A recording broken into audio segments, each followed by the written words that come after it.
અને તમે જે કેપ કરાવી હશે દાંતમાં 65-70 વર્ષની ઉંમરે કંઈક દાંતમાં કેપ કરાવી અને ગોલ્ડ કેપ કરાવી, તમે મૃત્યુ પામશો એટલે પહેલું કામ એ થશે કે બારણું બંધ થશે, અને બીજું કામ શું થશે? સમજી ગયા? એ કેપ કાઢી લેવામાં આવશે. ખોટું બળી જાય એની કરતાં કંઈક કામમાં આવશે. એટલે when you die you are not even the worth of a teeth cap. Okay, એટલે શેર કરતા શીખો. હું એમ નથી કહેતો તમે બધું આપી દો. વોટ એવર યુ હેવ એનું 10% આપવું જ જોઈએ આજથી જ, અને આ ઉંમરથી જ. It is not a 65+ issue, પણ 65+ પછી એ ટેવ ચાલુ રહે, શ્રદ્ધા રહે, એની માટે આજથી આપવાનું. શેરિંગ. આપણે અહીંયા બેઠા છીએ કોમન મેન કરતાં તો થોડા વિશેષ પ્રિવિલેજ છીએ જ. કોમન મેન કરતાં વધારે ફોર્ચ્યુનેટ છીએ જ. Yes or no? તો it is our moral duty to share with the less privileged. કરવું જ જોઈએ. અને કરશો. હમણાં જ અમે ફંક્શનની બહાર ઊભા હતા અહીંયા બહાર, ત્યારે દિનેશભાઈ અને રમેશભાઈ અમને પરિચય કરાવ્યો. દેસાઈ ને તમારી લાસ્ટ નેમ? દેસાઈ અટક. હા, એમના દેસાઈ સાહેબનો પરિચય કરાવ્યો કે એમને એમના ટ્રસ્ટ દ્વારા ખૂબ સારી સુંદર પ્રવૃત્તિઓ સેવાકીય ચાલે છે.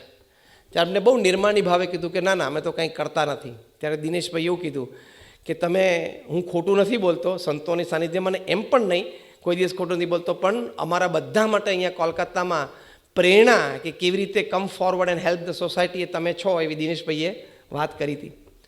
તો આવું જીવન જીવ્યા એ જીવનનો એક લાભ છે. આ તો મેં એક પરિચય થયો એટલે એક વાત કરી, તમારામાંથી ઘણા બધા એવા હશે. પણ શેર ફોર ધ સોસાયટી. પ્રમુખ સ્વામી મહારાજનું આ જીવન સૂત્ર હતું. એ જીવન સૂત્ર ઉપર આજીવન જીવ્યા. Till the age of 95. I am quoting him word to word and letter to letter. Pramukh Swami મહારાજ બોલતા, બીજાના સુખમાં આપણું સુખ, બીજાના ઉત્કર્ષમાં આપણો ઉત્કર્ષ, બીજાની પ્રગતિમાં આપણી પ્રગતિ. તો તમે ઘણી બધી સમાજ સેવા સંસ્થાઓ છે એમાં જોડાઈ શકો છો. તમારું પોતાનું ફાઉન્ડેશન કે ટ્રસ્ટ ઊભું કરી શકો છો. 2-4 મિત્રો ભેગા થઈને કંઈક કરી શકો છો. પણ ડુ ઇટ. આજે ભારત વર્ષમાં લાખો વિદ્યાર્થીઓ એવા છે, એટલે કે બાળકો વિદ્યાર્થીઓ એવા છે કે જે તેજસ્વી છે, બુદ્ધિશાળી છે, પણ એને તક નથી, કારણ કે એની પાસે ફિનાન્શિયલ વ્યવસ્થા નથી. આઈડેન્ટિફાઈ ધેમ.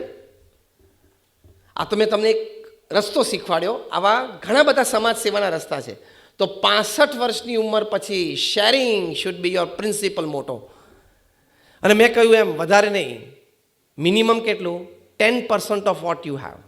તમારી જે મંથલી ઇન્કમ હોય, ઇન્ટરેસ્ટની મંથલી ઇન્કમ હોય, અથવા ડિવિડન્ડ્સની મંથલી ઇન્કમ હોય, અથવા તો બીજા કોઈ સોર્સથી તમારી મંથલી ઇન્કમ, એની 10% આપી દેવાનું. એમાંથી તમારી એક જોડી કપડાં ઓછા નથી થવાના, તમારા ઘરે એક મીઠાઈ ઓછી નથી આવવાની. તમે ચિંતા ના કરતા. અને ઇફ યુ ડોન્ટ શેર, હમણાં મેં એક વિડીયો જોયો હતો, વોટ્સએપ ઉપર વાયરલ થયેલો. એક વૃદ્ધ પક્ષી એ ઝાડ ઉપર બેઠું હતું. હવે એના ફિઝિકલ એનર્જી હતી નહીં કે હન્ટિંગ કરવા જઈ શકે.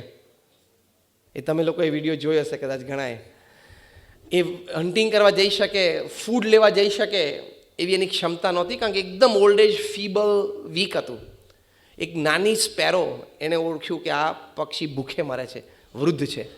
બંને એક ફાઇલમના નહોતા, તો પણ આ નાની ચકલી નીચેથી દાણા વીણીને ક્યાંક શોધી છેક ત્યાં બ્રાન્ચ ઉપર જઈ અને વૃદ્ધ પક્ષીના ચાંચમાં એ દાણો આપતી હતી.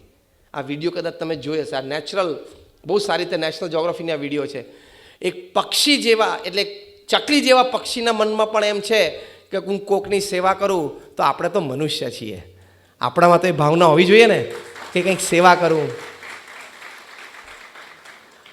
બાકી પેટમાં તે પોતાના માટે અને પોતાના પરિવાર માટે તો બધા કરતા હોય છે. That's not a big thing in life. For your 4 people, for your 6 people and for your 10 people, if you just spend your life, it is not a human life. Let me tell you very frankly. તમારા પરિવારના 4, 6 અને 10 જણા માટે તમે જિંદગી પૂરી કરો, એ મનુષ્યનું જીવન નથી. મનુષ્યને જીવનમાં શેરિંગ આવવું જ જોઈએ. અને 65 વર્ષની ઉંમર પછી આ કરવું જ. ક્યાં આપણે બધા પૈસા ભેગા લઈને જવાના છે? અને ક્યાં આપણને ખબર છે કે how many of you are confident of seeing tomorrow morning? Just raise your hands.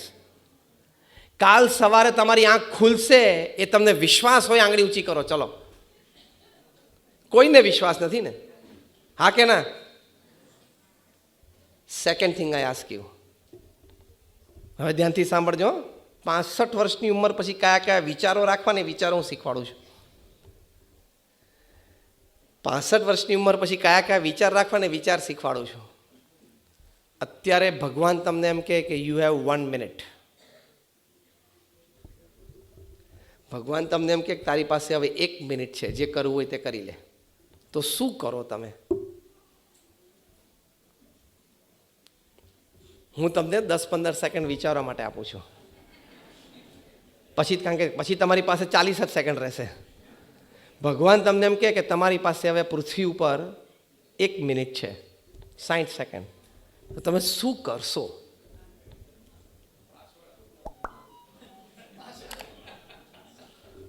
હા બોલો, જેના મનમાં જે વિચાર હોય એ બોલો. હા બોલો, તમે શું બોલ્યા? પાસવર્ડ. પણ છોકરો બાજુમાં નથી તો શું કરશો? અને તમે છોકરાને કોલ કર્યો, એંગેજ ટોન આવે, શું કરશો? ફ્લાઇટમાં ટ્રાવેલ કરે છે, ફ્લાઇટ મોડ ઉપર છે, શું કરશો? What the best you can do in last 1 minute upon this earth? 2 things. 2 જ વસ્તુ તમે કરી શકો છો. ઇફ ગોડ ટેલ્સ યુ કે this is your last 60 seconds upon earth, છેલ્લી 60 સેકન્ડ છે, તમે 2 જ વસ્તુ કરી શકો છો. ભગવાનનું નામ સ્મરણ અને ખિસ્સામાં હાથ નાખી આંગળી ઉપરથી વીંટી કાઢી બાજુની વ્યક્તિને આપી દેવું કે ક્યાંક ગૌશાળામાં, અનાથ આશ્રમમાં આપી દેજે. આ 2 થી કોઈ ત્રીજી વસ્તુ ખરી? હા કે ના? તો હવે હું તમને એમ કહું તમારી પાસે 1 મિનિટ છે, મેં જે 2 વાત કરી એ કરી શકશો? કરી શકશો? તો તમારે આ ફંક્શનમાં તમે આવ્યા છો, અત્યારે ખિસ્સામાં હાથ નાખો તો બધા નાખો તો ખરા. પ્રેક્ટિકલી અડો તો ખરા. ખાલી હું બહાર કાઢવાનું નહીં કહું, અડો તો ખરા, ટચ તો કરો.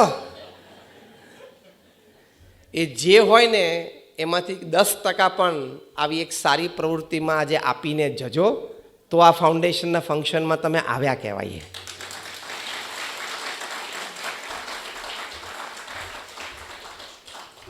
આવા ફાઉન્ડેશનની એક સારી પ્રવૃત્તિઓ ચાલતી હોય તેમાં આપણે સહભાગી થવું જોઈએ. બર્થડેના દિવસે કોકના ઘરે જઈએ છીએ તો આપણે ગિફ્ટ લઈને જઈએ છીએ. દિવાળીમાં કોકના ઘરે જઈએ તો આપણે ગિફ્ટ લઈને જઈએ છીએ. તો કોઈ પણ સમાજ સેવા સંસ્થાના કાર્યક્રમમાં આવીએ તો ચોક્કસ કોન્ટ્રીબ્યુટ કરીને જ જવું જોઈએ. કોન્ટ્રીબ્યુટ કરવું જ જોઈએ. અને એમાં પણ હું વધારે નથી કહેતો, અત્યારે તમારી પાસે ખિસ્સામાં છે ને એનું 10% કરજો, પણ કરજો. તો you will feel a bit satisfied કે આપણે એક સારા કાર્યક્રમમાં ગયા હતા અને આવી સારી સંસ્થાઓ દ્વારા સારું કામ થાય છે, તો I played my small role. કામ તો બહુ મોટું છે. સૂર્ય જ્યારે આથમવાનો હતો ત્યારે સૂર્યે ચિંતા વ્યક્ત કરી કે હવે તો પૃથ્વી ઉપર અંધારું થઈ જશે, મારો રોલ કોણ ચાલુ રાખશે? ત્યારે સૂર્યને બધાએ કીધું કે તમારા જેવી તેજસ્વીતા તો કોઈની પાસે નથી કે આખી પૃથ્વીને એ જળહળા કરી શકે. એટલે બધા નિરાશામાં આવી ગયા. એક નાનો દીવડો આગળ આવ્યો અને નાના દીવડાએ કીધું કે તમારા જેટલી તો મારામાં સામર્થ્ય નથી, હું તો એક નાનો દીવડો છું, પણ હું આખી રાત પ્રગટીને હું 2 સ્ક્વેર ફૂટની જગ્યાને તો અજવાળું આપીશ. સૂર્ય આ દીવડા ઉપર પ્રસન્ન થઈ અને પોતાની તેજસ્વીતા એક નાના દીવડાને આપી દીધી. આ ક્રમ છે પૃથ્વી પરનો. એમ wherever you are, whatever you can do, play a small role to lighten and enlighten people and places.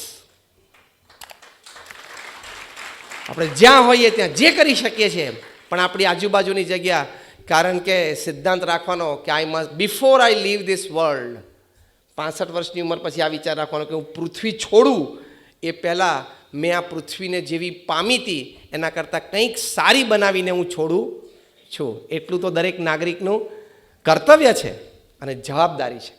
તો આવી થોડી વાતો છે કે 65 વર્ષની ઉંમર પછી શું કરવું. પહેલી વાત આપણે સ્વીકારની કરી, બીજી વાત આપણે સ્વાસ્થ્યની કરી, ત્રીજી વાત આપણે સંયમની કરી, ચોથી વાત આપણે સંસ્કારની કરી, પાંચમી વાત આપણે સદપ્રવૃત્તિની એટલે કે સત્સંગની, માળા વાંચનની આપણે કરી, છઠ્ઠી વાત આપણે સેવાની કરી અને સાતમી વાત આપણે શેરિંગની કરી. This 7S, I taught you 7S, what to do after 65. એ આપણે ઘણા બધા જીવીએ છીએ. This is nothing new. મેં કોઈ નવી વાત નથી કરી. આપણા બધાના મનમાં આવા વિચારો ભાવના છે, પણ આજે થોડા વધારે દ્રઢ થયા. તો આપ સર્વે માટે ખૂબ પ્રાર્થના છે